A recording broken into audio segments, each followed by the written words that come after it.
All right. So again, thank you so much for being on this podcast. I appreciate it. Tell me a little bit about yourself and how you got involved in the disability community. Yeah, so my name is Dr. Elizabeth McInvale. I am someone who's lived with obsessive compulsive disorder since I was about 12 years old. It has been a personal journey for me that has also led and bled into my professional, career, interest, background, kind of you name it. And so, as somebody who's lived with a mental health condition for most of my life, I have turned it into my life passion to make a difference for individuals with OCD. And so I ended up I started in the advocacy world and then transitioned into getting my degrees and now do this for a living where I can lead and direct and work clinically with other individuals with OCD. That's cool. So like, what's the OCD Institute of Texas? What's that about? Yeah, so OCD is obsessive compulsive disorder, and it's a disorder that can impact all areas and qualities of someone's life if it's untreated. And so OCD Institute Texas is a residential and day program for patients. Here in Houston, we serve residential and intensive patients 18 and up, and where we address, work, and treat OCD. So we treat severe OCD, anxiety, and OCD related disorders. Our patients come live with us. They oftentimes are really significantly impacted by their illness, and it's our job to help get them back to functioning and towards freedom from their OCD or related disorder. Mm-hmm.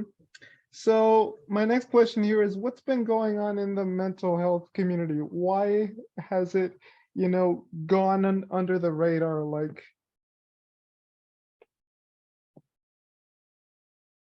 Like for so long. Yeah, for so long. Exactly. Yeah, it's a great question. I think there's been, my guess is going to be that stigma and a lot of different things have made people feel uncomfortable or anxious around talking about their disorder. And so in turn, a lot of people hide silently, which also means they don't get good help early on. And oftentimes we find that help is just not really well known and accessible. A lot of people struggling with mental health conditions get improper help. They don't get appropriate treatment. So they use their resources on things that don't work, or they start to lose hope or belief they can get better because they haven't had good treatment. And so, I think that overall what we've seen is, as a society, mental health conditions are often hidden, they're often untreated, or they're treated inappropriately. And we're just seeing people with mental health, thankfully start to become more open about their needs. And we're starting to kind of, I think, understand and see this as being a tremendous medical need in our communities and in our world. And I hope that we're going to start to catch up to modern medicine that exists for all other disorders or, medical conditions. I hope that we can start treating the brain the same as the body, and that we'll see people treatment start to advance for mental health. Mm-hmm. What tools and strategies do you guys use at OCD Institute to help folks with OCD, anxiety, and other related conditions? Yeah, so our focus is on behavioral interventions for OCD, anxiety, and related disorders. So that's going to be cognitive behavioral therapy. Specifically for OCD, we're going to be using exposure and response prevention, which is the most known and effective treatment. Of course, because we have an intensive program, we do both individual work, family work, and we have treatment groups, that happen as well. And then, of course, the beauty of the milieu. So being in a program with other patients who have a similar disorder provides its own therapeutic benefits as well. So that combination really makes up our program and what we do. Mm-hmm. I know you touched on this earlier, but what demographic does OCD Institute primarily serve? Because I remember I did an interview once where I interviewed this therapist, and she, her patients mostly involve people in BIPOC communities. So what's kind of the general sort of demographic? Yes.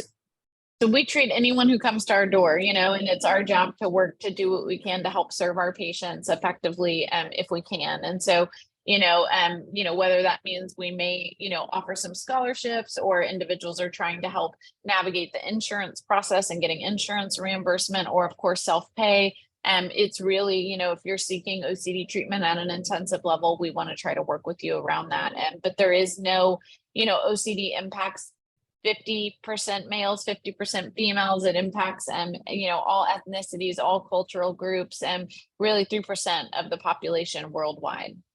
Mm-hmm.